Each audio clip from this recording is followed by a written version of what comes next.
Balik lagi di Apaan Sini TV. Dan kita masih di musik, ngobrolin soal musik.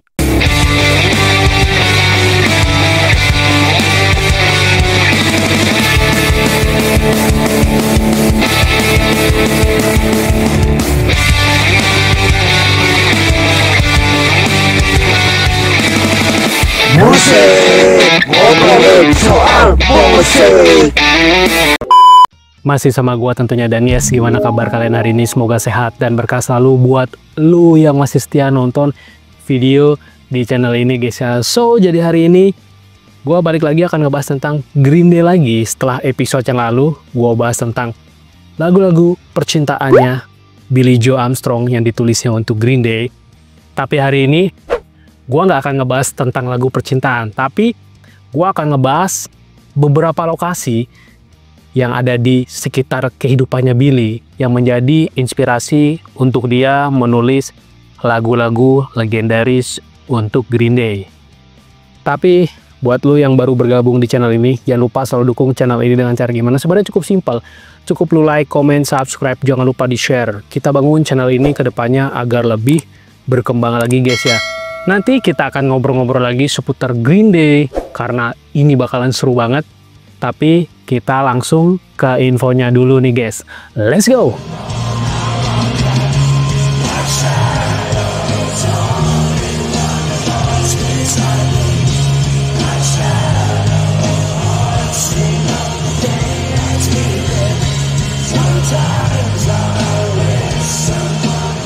Mungkin kalian udah pada tahu kalau Billie Joe sering banget nulis lagu atau lirik buat Green Day itu. Ternyata terinspirasi dari pengalaman atau tempat yang pernah ia kunjungi. Dari era 39 Smooth sampai Savior, Billie Joe masih suka menyisipkan lirik-lirik yang ia buat untuk Green Day nih guys. Dan hari ini gue akan bahas tempat yang menginspirasi Billie Joe dalam membuat lagu untuk Green Day tentunya. Yang pertama ada Stuart Street and Telegraph Avenue untuk lagu Stuart and the F.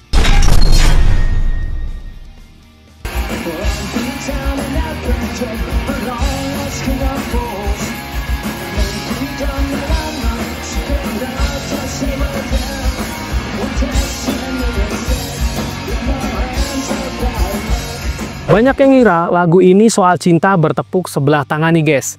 Tapi ternyata lebih dalam liriknya. Nunjukin si penulis bukan cuma kecewa, tapi juga marah karena dibodoh-bodohin. Kayak di bagian I may be dumb, but I'm not stupid enough to stay with you. Dia sadar udah cukup bodoh, tapi nggak sebodoh itu buat bertahan. Dia ngerasa dikhianatin, makanya bilang destiny is dead. Dan siap buat ninggalin semua yang udah busuk di belakang. Lagu Stuart and the F dari Green Day ini terdapat dalam album Insomniac.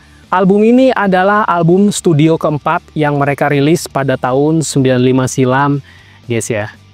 FYI nih, Stuart and the F itu beneran ada. Lokasinya di Berkeley, California, perempatan Stuart Street and Telegraph Avenue.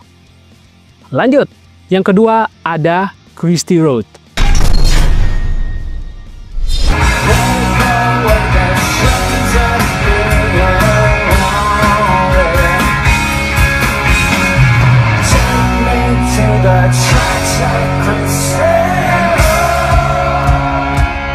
Tempat ini tuh jadi semacam tempat suci buat para fans Green Day nih guys.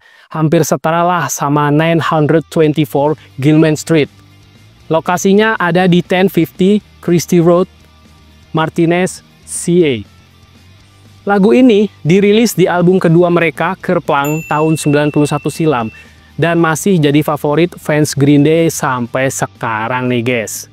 Inti lagu ini sih sebenarnya ngomongin tempat nongkrong favorit Billie Joe dan teman-temannya pas remaja. Tempat buat santai, ngelepas stres, dan jadi diri sendiri. Ya, termasuk buat ngisep ijo. Lu paham kan maksud gua? Intinya, Christie Road tuh udah kayak rumah kedua buat Billie Joe Armstrong nih guys. Lanjut, yang ketiga ada 7-Eleven untuk lagu Jesus of Suburbia.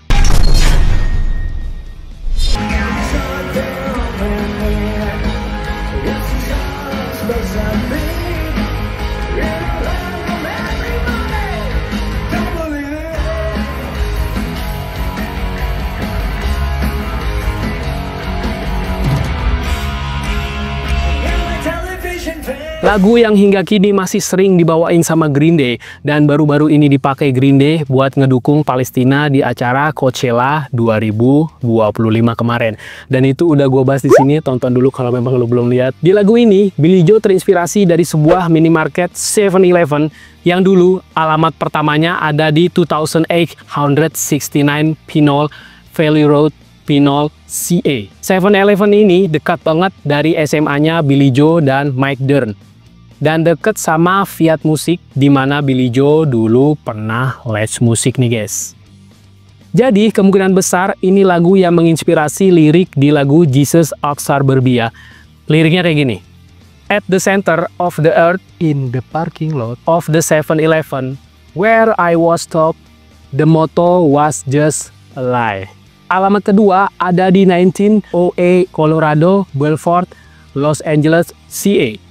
Dan ini lokasi tempat syuting video klip Green Day yang berjudul Jesus of Suburbia. Cuma nama toko 7-Eleven-nya diganti jadi Tree. Tapi ingat ya guys, kalau kalian mampir ke situ jangan ngotorin toiletnya kayak tokoh anak punk yang ada di video klip musik tersebut guys ya. Jangan sampai guys. Dan lagu Jesus of Suburbia ada di album American Idiot yang dirilis tahun 2004 silam nih guys. Lanjut. Yang keempat ada Facility on S12 Street untuk lagu Homecoming.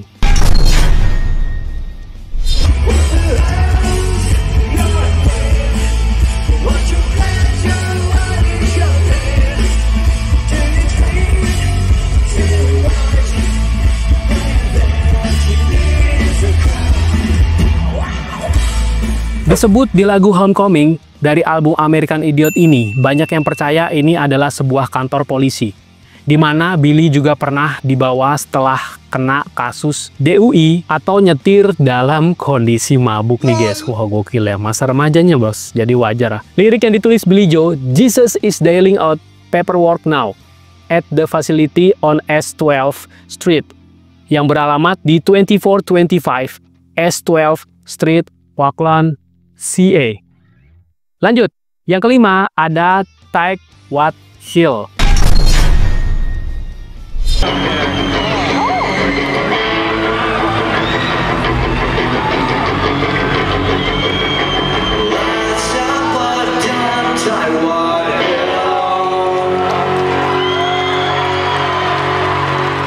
Tempat ini memang terkenal dan ngadep ke lapangan football kampus UC Berkeley. Banyak fans ke sana dan mikir itu tempatnya lagu Take What Hill. Tapi ternyata salah tempat guys. Tempat yang bener tuh SMA lamanya Billie Joe di Crockett. Dia sendiri yang bilang ke Rolling Stone tahun 95 silam. Liriknya kayak gini guys.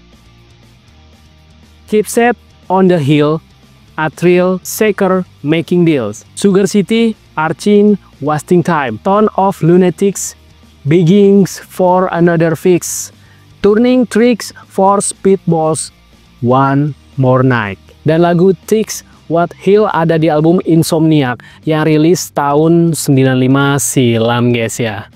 Jadi gua mohon maaf banget kalau misalnya pengucapan bahasa Inggris gua ada yang kurang bener atau mungkin salah, mohon maaf ya guys ya, karena gua tidak mahir berbahasa Inggris. Nanti gua akan tulis saja jadi biar lebih jelas aja gitu kan ya. Lanjut. Yang keenam, ada Going to Passalaqua yang terinspirasi dari tempat Passalaqua.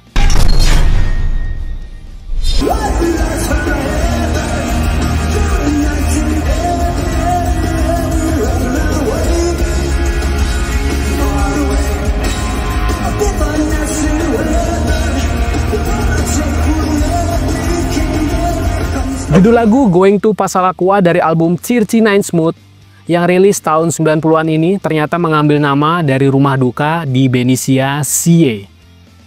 Billie Joe sendiri pernah nge-tweet Passalaqua Funeral Home in Benicia, CA.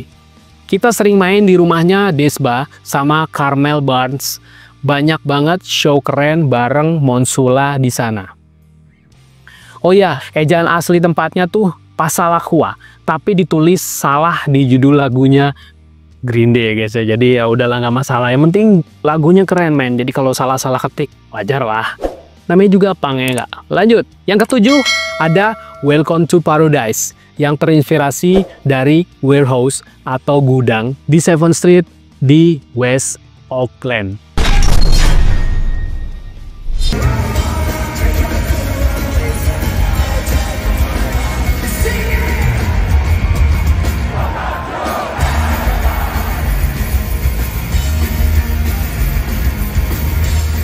Yap, dulu Billie Joe pernah tinggal di gudang, tempat yang jadi inspirasi lagu legendaris Green Day, dan ini liriknya nih guys. Pay attention to the crooked street and the broken home, some call Islam, some call it nice.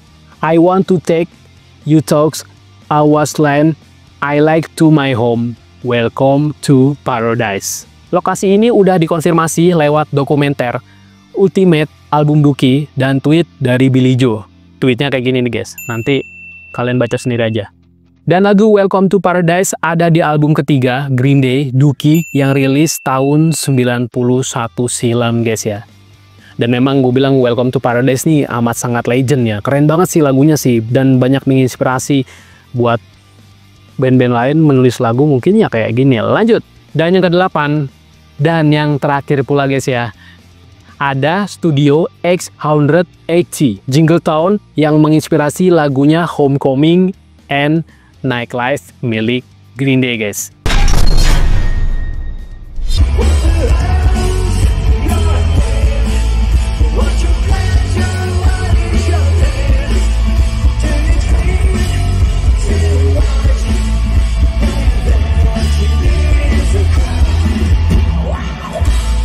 Ini adalah studio rekaman di daerah Jingletown, 828 27th Avenue. Tempat Green Day ngerjain album Warning, American Idiot, dan sebagian dari 21st Century Breakdown. Dan tempat penuh sejarah buat musik Green Day dan menginspirasi Billie Joe terutama untuk menulis kedua lagu ini nih guys. Dan lagu Homecoming ada di album American Idiot, rilis tahun 2004. Dan Nightlife ada di album triloginya Green Day, DOS, yang rilis 2012 silam guys ya. Jadi kita akan bahas sedikit tentang lagu-lagu Green Day yang ternyata terinspirasi dari sebagian tempat yang Billie Joe kunjungi nih guys. So jadi memang balik lagi sih, kalau Green Day sih emang kadang-kadang bikin lagu tuh, gue bilang banyak terinspirasi dari beberapa bagian penting dari tempat-tempat memang yang ia kunjungi ya, setahu gua sih. Yang Billie Joe terutama ya, karena dia adalah written song untuk Green Day. Jadi semua lagu dari Green Day rata-rata ditulis oleh Billie Joe Armstrong. Tapi memang ya nggak bisa gua pungkiri sih, lagu-lagunya tuh bagus ya. Dan amat sangat, kalau mereka fansnya bilang tuh legendaris. Bahkan tempat-tempatnya tuh memang balik lagi yang tadi kita simak, dari yang udah kita bahas tuh memang banyak banget dikunjungin karena mereka ingin ngebuktiin apa sih yang sebenarnya menginspirasi Billie Joe, tempat ini terutama ya, sampai bisa bikin lagu yang legendaris buat Green Day dan masih dibawakan hingga sekarang beberapa sih gitu. Walaupun memang sebagian beberapanya juga udah nggak pernah dibawain ya, mungkin karena formatnya Green Day sekarang kan lebih ke lagu-lagu yang baru ya, Savior ya, jadi mungkin lagu-lagu yang lamanya nggak begitu banyak dibawain, tapi Jesus of Suburbia masih sering banget dibawain sih gue bilang sih. Dan menurut gue bagus-bagus aja sih.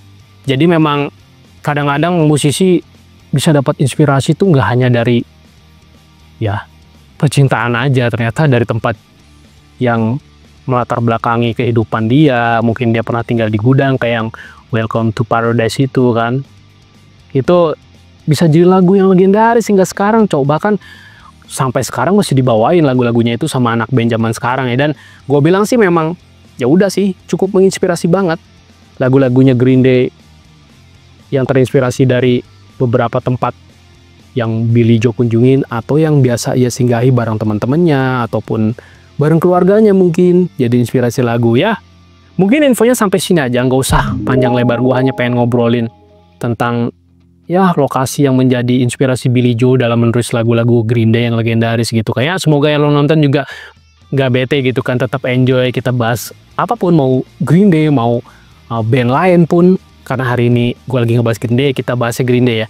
Itu lu tetap enjoy aja gitu kan. Dan thanks banget yang udah nonton dari awal sampai terakhir, nggak di skip, thank you banget. Dan buat lu yang belum ngedukung channel ini, wajib dukung channel ini. Cara gimana cukup simpel sebenarnya, cukup lu like, comment, subscribe, jangan lupa di share. Kita bangun channel ini ke depannya agar lebih baik dan bisa lebih berkembang, lebih baik lagi. Dan gua harap tahun ini kita tembus 10.000 subscriber. Ayolah, kita bangun channel ini sama-sama untuk jadi lebih baik ke depannya dan berkembang tentunya gitu kan. Thank you banget yang udah masih sering dukung channel ini. Gua Leo pamit, kita ketemu di episode musik selanjutnya. See you in the next video. Bye-bye.